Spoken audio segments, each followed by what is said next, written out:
In this tutorial, I'm going to show you how I created this autumn forest scene with gouache paints, with a fast-flowing river and autumn trees. This was a really fun and vibrant scene to create with lots of layering and detail work involved. I used gouache paints with a primary palette and a few earth tones. I used the colours titanium white, spectrum red, burnt umber, yellow ochre, primary yellow, permanent green, ultramarine blue and ivory black. The earth colours like the yellow ochre and burnt umber are useful for creating the rich autumn tree and leaf tones. One type of brush that I found especially useful for detailing the blades of grass and long thin branches was this rigger brush. The long thin bristles make for more steady line work, and then I also used a round brush in size 4 with tapered bristles for the leaf textures. I've listed all the supplies that I used in the description, so take a look if you want to know which ones I used. I always tape my paper for a clean border with masking tape and start by sketching the composition. I printed out a photo that I took and I'm using to help me make the initial sketch. When you're working from a reference, you don't always have to make it exactly the same. The art of creating a composition is in knowing when to simplify or add certain elements to the painting to create contrast, balance and harmony. So I need to make sure this image fits inside the square paper I have, and I want the focal point of the piece to be the river that winds through the trees, which is actually the top of a waterfall where it runs off into a pool below.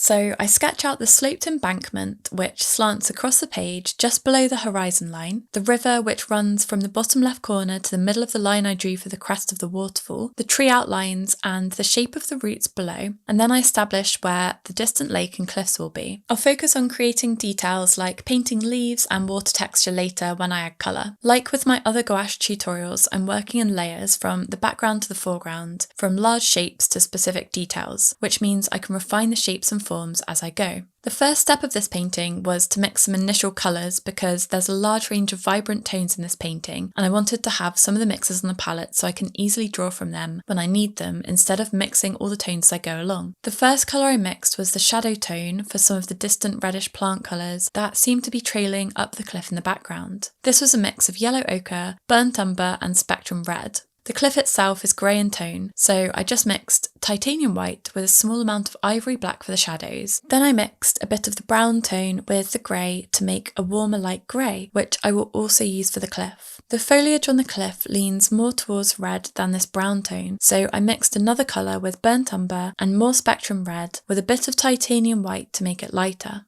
Next, I want to mix a range of green tones. There's a lot of green in this image that I can see in the leaves, bushes that line the bottom of the cliffs, and also in the lake reflections and grasses. The green tones lean towards yellow on the colour wheel, and they're also quite neutral, so by using varying amounts of permanent green, yellow ochre, primary yellow and burnt umber, I created 5 different green tones. One of them has more permanent green so it's more saturated, then another has some ivory black added. I'll use this one for the shadow tones. The third green has more yellow ochre in it, which makes it look more like a sap green. Then the final colour is more like a bright yellow where I added titanium white to the primary yellow, then mixed a small amount of another green mix in. I'll use this as the highlight tone. I start by blocking in the cliff tone with this warm light grey colour with my square brush. I added a small amount of water to the paint to dilute it a bit. Then I block in some of the distant reddish foliage colours. I'm using this square brush to focus on the broad colours and tones and to avoid painting details too early. Using the same square brush, I'm going to block in more of the foliage tones that line the base of the cliff. For now, I'm just going to draw the abstract shapes of the bushes at the bottom of the cliffs, so I'm going to use some of the different green tones that I mixed to start to establish light and shadow in the painting. The light source seems to be coming from the top right hand side of the image, even though we can't directly see it in the painting, so I'm going to add highlights around the right hand side of these bushes and shadows on the left. I add the variety of red and green tones that I can see between the trees, and I'll add more shadows and highlights later on.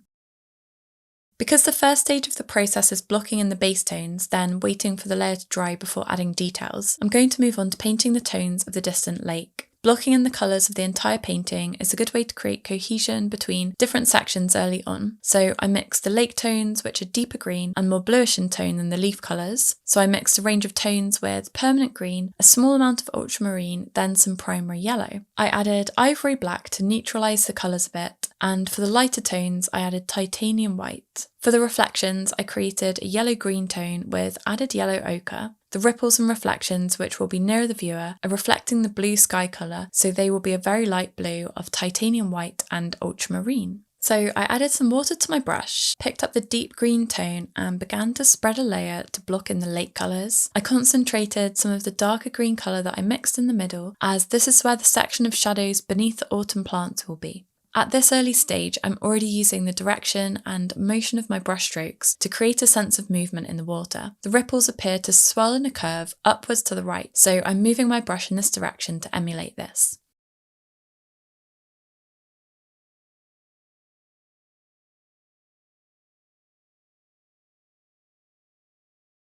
This larger section above the river between the two trees acts as another focal point. This is where I'm going to add more depth and detail. So this includes some of the lighter yellowish green tone where the reflections of the bushes are, and some darker tone where the reflections of the shadows are.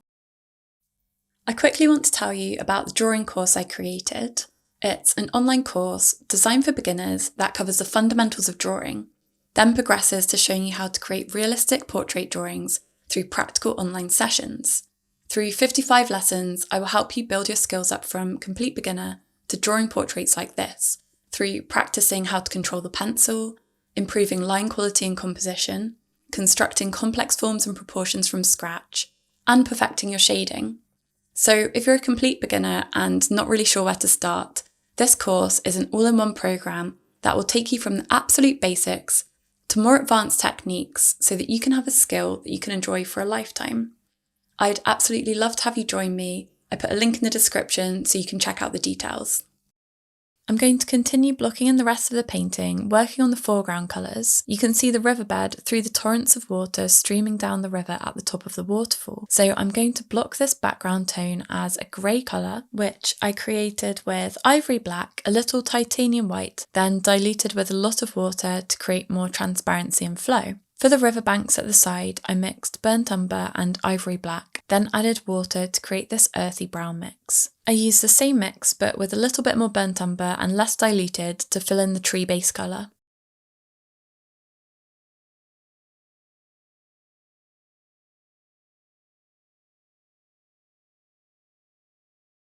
Now, the entire painting has had its base coat and dried, so I know the rough shapes and colours of each element in the composition. The next step is to begin to refine the elements that I want to add more detail to, add more highlights, shadows and reflections to start to bring the painting to life a bit more. I'm beginning to add some water details to the lake where I want to bring focus and add some depth and dimension. I'm adding the light blue colour I already mixed on my palette and creating ripples in this circular motion around the reflections in the middle with the fine tip of my round brush. To create more depth, I also darken the shadow tones in the reflections and increase the saturation of the yellow plant reflections. Then I add some of this darker green shadow tone to the left-hand side of the lake, but only with loose, expressive brush strokes. At this stage of the painting, where I'm starting to refine highlights, shadows, and adding some details in the background, I'll often switch between altering different sections, as this creates more cohesion. I'm working on altering values and colour profiles in the piece as a whole, rather than overworking specific details in one particular section, which could throw the piece off. So I detail some shadows in the distant bushes beneath the cliff with a dark green colour that I'm just stippling over the base colour. Then I increase the shadows in the foreground riverbank. Then I add some bright yellow highlights to the distant bushes using a dotting action with my round brush to create the appearance of leaf texture.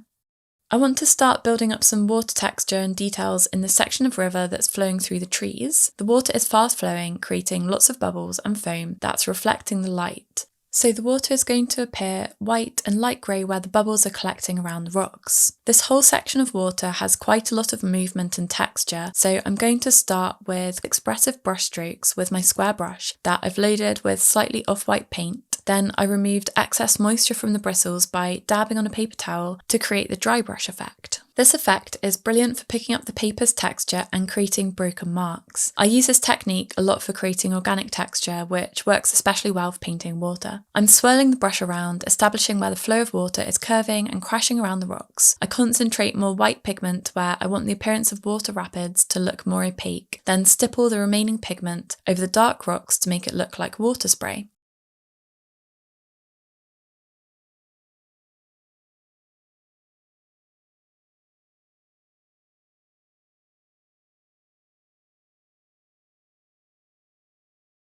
To create a more finished look, I go over some sections with a wash of transparent dark grey paint where I want the water to appear more transparent. Then I stipple dots of white paint back over to create the appearance of bubbles.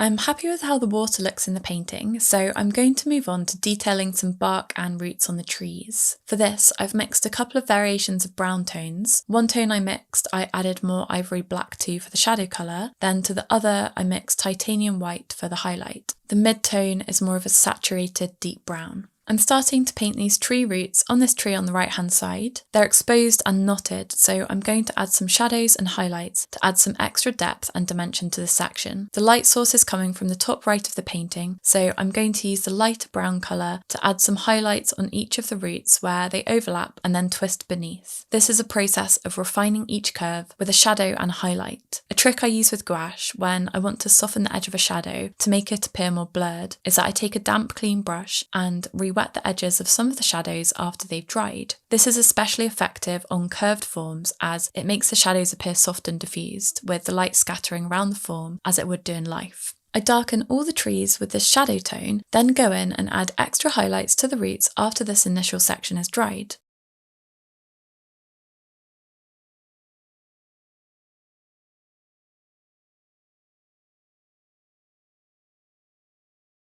Now for the bark details, I've got my lighter brown tone that I mix with some extra titanium white, and I'm lining organic curving stripe textures around the trunk, but each line will follow the same general direction upwards. The texture of bark is fairly broken, so you don't need to be too precise, and for this I'm just using the round brush to create the appearance of the bark detail.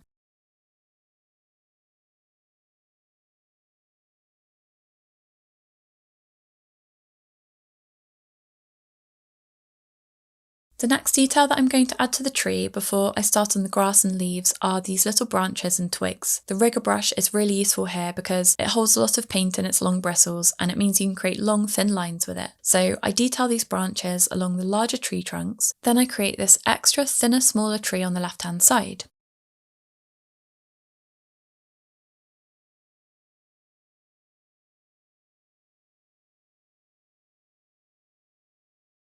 All of the trees have their bark, branch and root details finished, so I'm going to start on some of the details on the riverbank. I want to detail the undergrowth, starting with the more shaded plants. For these plants, I'm using a dark yellowish neutral green that's quite similar in colour and value to the brown earth colour. I'm loosely creating plant shapes abstractly and quickly, as these details won't be a strong focal point. The purpose is to create layers of texture, then finish with a few fine details to draw attention and create the impression of the subject. This is the trick to creating the impression of a subject more quickly. It's in deciding what the main focal point will be and then focusing more attention to the details in that section. The other sections and elements will be composed of layers of looser texture. So next, I'm going to paint plant and grass texture with my rigger brush and a brighter green colour. The plants near the crest of the waterfall are quite twiggy and bushy, so I paint in upwards tapered strokes, slightly varying the curve of each stroke. Then I add some highlights with more yellow tones. There are some wider leaf textures from larger plants, so I'm going to add this in too to create more depth in this section. I layer brighter, more saturated and lighter yellowish green highlights over the neutral darker green undergrowth to show where the light is shining through.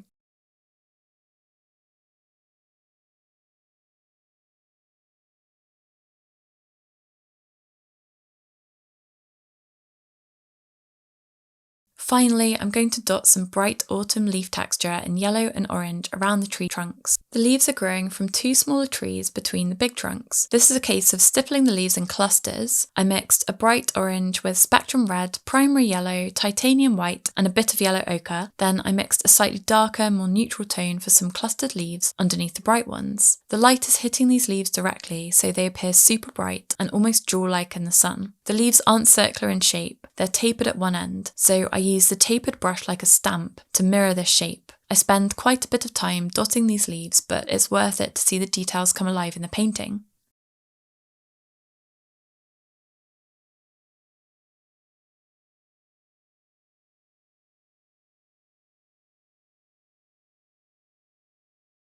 Once all these details are finished, I can remove the masking tape and the painting is done. So that's how you paint an autumn forest scene with a fast-flowing river and lake. If you like this tutorial, let me know by liking and subscribing. Thanks for watching and see you in the next video.